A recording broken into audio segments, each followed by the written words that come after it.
you're able to take the children to the blue cave and the swimming hole. And as exciting and exquisite as that is, it has a very dark history. It's a story I was never told. The blue caves is all about where they used to take their children. So when the boats came by, they were hiding their children in those big holes, those big caves, so they couldn't take them away and put them on the boats. It was such a beautiful spot for such a sad reason, you know, but it played its part in history. 4 tries to nil, 22 to nil, and it's gone away now for Linda coming across the 22, crabbing across, but now he straightens. Linda goes for the line, gets a pass away, and big Mel Meninga goes in for the double. You were lucky enough to come through with this golden era of Queenslanders and some of the best players we have ever seen in rugby league. Who was your favourite player to play with when you look down and everyone's in the maroon jersey? Yeah, no, well, the King was unbelievably good, you know. While he was, you marvel at what he did. You're on a footy field, you marvel at what he could do, you know. So he'll come up with a big play when it matters, you know. So he'll dive over from dummy half, or he'll make a break, or he'll put a kick in, or put a big tackle in, you know, when it mattered. Over in some pain, here's Lewis now. Lewis has got some support. Lewis holds it up, Mel Meninga. Can he get there, Big Mel? Oh, yes, he's done it. They've finally cracked the line, Queensland. Oh, you can put that down to Lewis and Meninga. That experienced pair have done it. They've finally cracked this New South Wales side that was going to come up here and run rampant over the Maroons. Your best Origin moment? What's your favourite one? God. Well, you got to say 80, you know, first one ever be part of that, because that's special.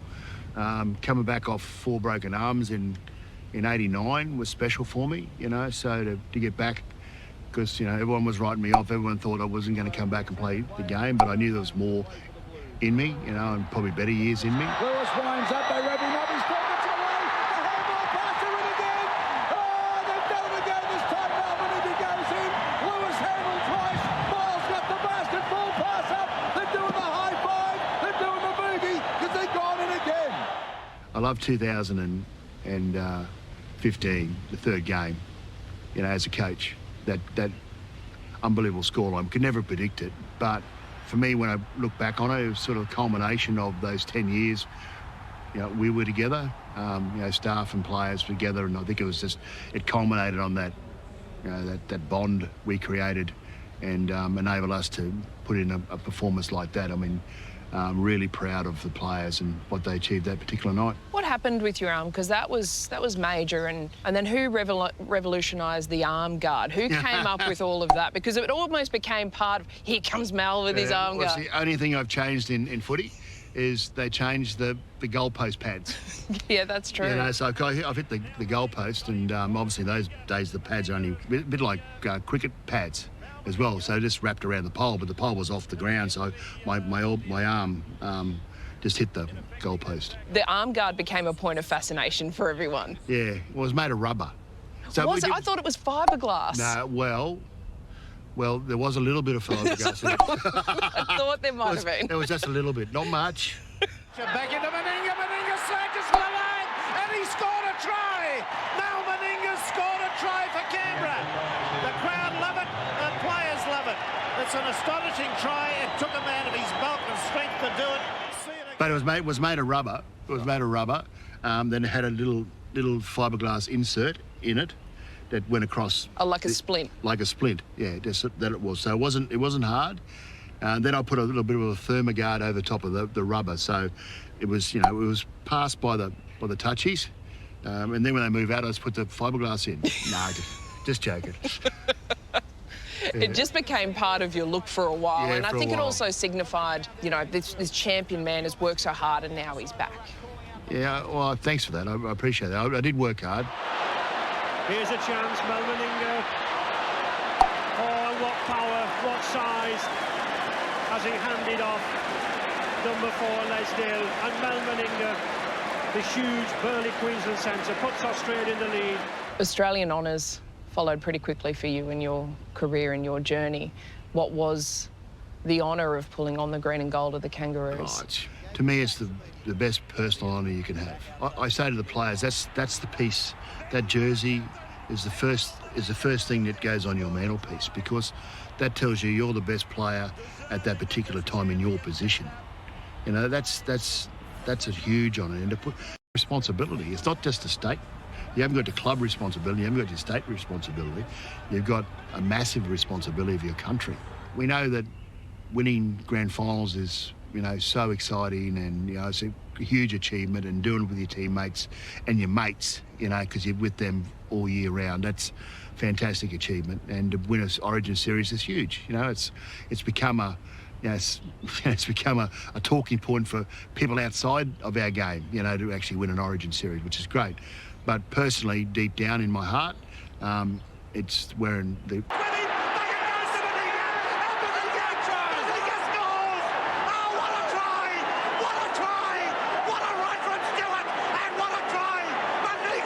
Because Australia were really dominant through the major part of your Test career. Invincibles in '82, the unbeatables in '86. The Brits called you Man Mountain Meninga. The Kiwis just called you a Colossus. You had this fearsome reputation all around the world. I just bluffed them. I don't think you did. It was, 82 was a great experience, you know, to be part of all that. I mean, you dream of that, you know, that's when you set goals, you know, you want to play in Brizzy, then I want to play for Queensland, and then I was still in playing for Brisbane South and got the call, you know. Those days there's no mobile phones, or, you know, it's you're waiting, you're at your clubhouse, you know, you're having a few beers, you're waiting for the landline to ring. They called the clubhouse? Yeah, ring. Well, either at home or the clubhouse. So, you know, generally when they pick the sides after your last game, so we were in the grand final and in the BRL, of course, and then you wait for that phone call, you know. You pick up the landline and you're just shaking, you know. So if someone else grabs it and they tell you you made the side, then you have a few more beers, you know. that was those days. You just couldn't get hold of a person directly. And then obviously I got the captain in 90 and 94. Meninga backing up, the defence converges, he stretches out and scores! Meninga scores a try, the final try probably of this game, and what a way to end his magnificent career. So you'd travelled all around the world by this stage, which is pretty incredible, and you were the Queensland champion already. You had multiple offers in the ARL. Why did you choose Canberra? I played for St Helens in 84, 85, and I seen the value of a one-team town. So that was part of the reason. The next reason was that Don Ferner was there. He was obviously the Aussie coach, or going to become the Aussie coach. So you get there, a club on the up, I felt. And I didn't really want to live in Sydney either. That's the other thing, you know, I'm a bit of a country boy. But you were part of this revolution of the Raiders, and you joined, and everything just seemed to change. One of the other reasons I went down south is because you never really quite get recognised. You know, I mean, you look at Wally, you know, he's an immortal, and they've only got 86 games recorded against his name. It's just, you know, it's just those sort of things that irritate me a lot. And, you know, you never really thought of it, well, we can play the game until you actually go down and play in the New South Wales comp and make it down there. It's, you know, going to a club like Canberra, you know, what are you doing that for? What are you doing? So it's another challenge, you know. It's, you know, it was a calculated risk, but you have a crack and see what happens, and then all of a sudden, you know, Wayne comes down and he brings Jacko and Kevy Walters and Steve Jackson, and then all this group of, you know, Laurie Darleys was starting to come through, you know, Glenn Lazarus's, the Bradley Clydes, Ricky Stewart's, you know, it was incredible. So just fate. And then we look at the '89 grand final, and I still think holds its hands up as one of the best contests. Footy club life, you know, to win that, we had to win 9 games straight. And you did it with all your own guys, and you did it up against Balmain, who were the unbackable. It's considered that. It was just back and fro, and it was moments. Stories for the next 100 years will say this, the crossbar was lowered, and, you know, you know, things like that, you know. So, yeah, ankle taps. Locker, and I've asked Ciro how they felt when Warren Ryan subbed them off. How did you guys feel? I didn't know. We didn't wear them down, get there. It's funny, in the back of your mind, when you're out there and you're playing, lots of times you don't see who they are. You just see a jersey, and that's what you're playing against. Your job is to stop them, you know. So if you've got your systems and your processes, you've got your goals you set and things you need to need to do well to give yourself every chance of winning. But you're playing against jerseys. That's how we look at it at Origin level. That's how we look at it, you know, at the Australian level. Is that we're playing against jerseys. It really is about us. It's, you know, what are we willing to do? What are we willing to do to help each other, you know, win this footy? Finally got the Winfield Cup out of Sydney. How did you celebrate? Well, I have to say initially, that trophy's been broken many times before us. Was it you or Laurie Daly? No, it was Laurie. No, Are you sure? No, I'm positive because I had to carry the bloody thing. Well, that's right. Yeah, to the civic reception, but it was in the back of a V-dub. You know, it had those little jockey seats. It was sort of sitting there, and we're taking off from Queanbeyan to do a little ticker tape parade into the middle of Canberra, and the Volkswagen took off too quick and it flipped out, and the base just broke. But I can assure you, there's so many cracks in that trophy. It's not the first time it's been broken or dropped. So who wrapped the towel around it? Oh, that was my idea. That's a shocking idea. Well, it matched my shorts at a particular day. Had the stripes. And you just look like a rock star. Like, you've got the sunnies on, you're in the back of the convertible, red you haven't eyes, slept. Hungover. My favourite story was we were so lauded in those next few days. We could go. As a team, when we did it with great respect. We went to a pub or went to a bar or went somewhere, a restaurant. They invite us in, right, and they look after us. We didn't have to pay for a thing. We'll go out onto the footway, pathway, and a car would pull over and say, where you want to go to next, and all these sort of things were happening. And I spent $5 in 4 days.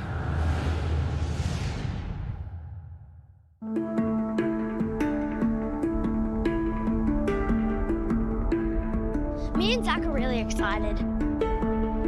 This is so nice. So you go beside. My eyes burn. It smells like boiled eggs. So you see smell the sulphur? I see lava.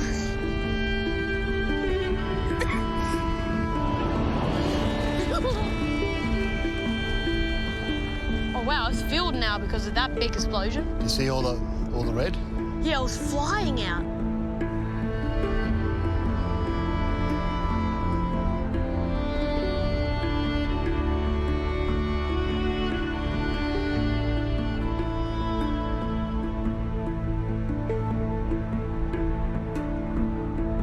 Out the bottom now and pushed on for Jason Smith. Intercepted by Meninga. Grand delight as the Australian captain scores a try in the grand final. People have the ongoing, you know, debate in homes and clubs and pubs, you know, what's your greatest team of all time? You know, what era? And the 94 Raiders, Yeah. that 1-17, is that one of the best you've been involved with? Well, if you look at it, everyone's a rep player, basically. For me, 94, I knew that they were doing it for me, but they prepared that well, individually. In the back of my mind, I knew that they wanted to send me out a winner, and I'm forever thankful for the way they prepared that whole week. I said to them, I'm so thankful for what you guys have done for me, because, you know, to do that, not many people get an opportunity to go out, you know, being part of a winning premiership. Without the game, you had a few years away, but then you couldn't stay away, and the transition to coaching can be a tricky one. It didn't work out the way you wanted it to at the Raiders. What did you learn about yourself as a coach that time? You got to have a bit of a philosophy on how you want to go about it, and, you know, how does that philosophy suit your personality, particularly with a team that most of them are your mates and you played footy with them. Through those years, as challenging as that may have been, it led you to the Queensland job. Yeah. And you made damn sure that that was a job done well.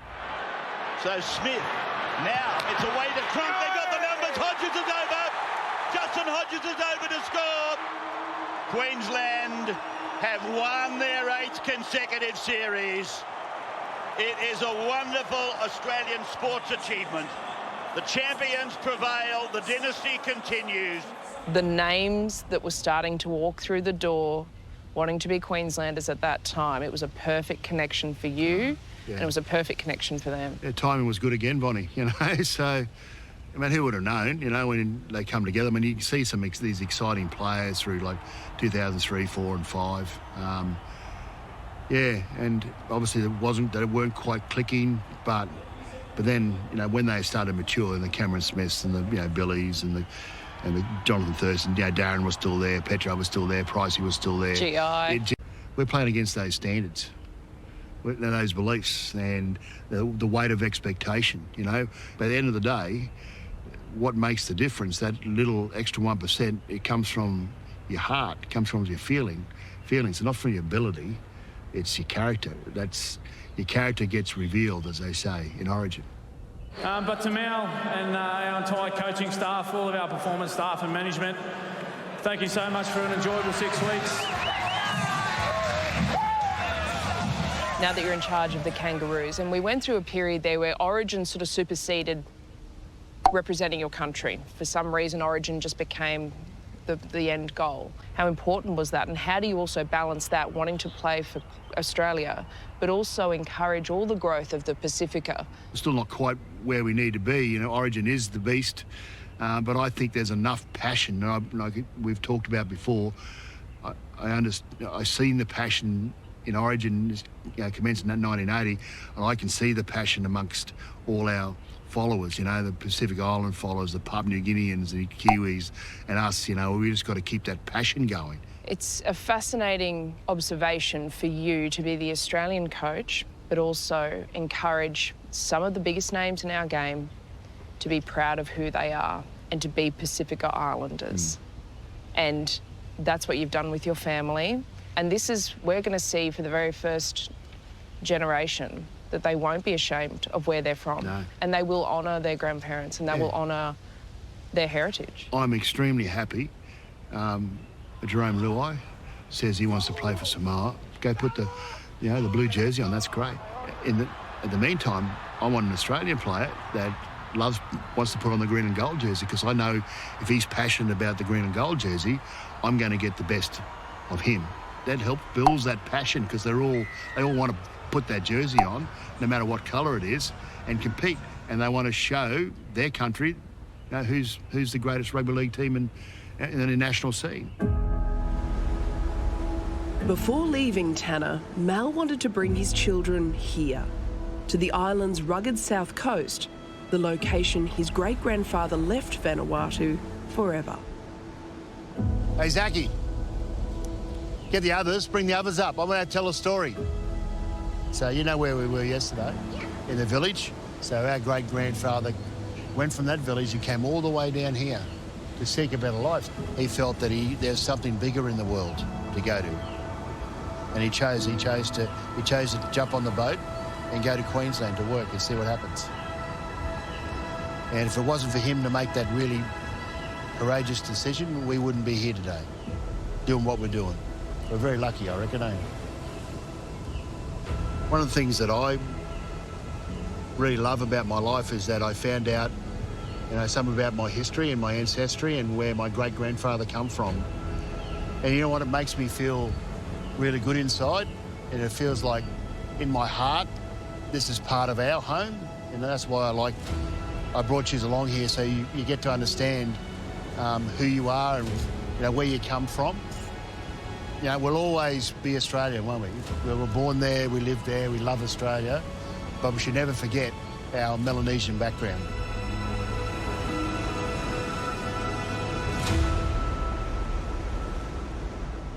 It's been such an incredible homecoming for you, your sense of identity, sharing information, sharing culture, sharing knowledge with your children.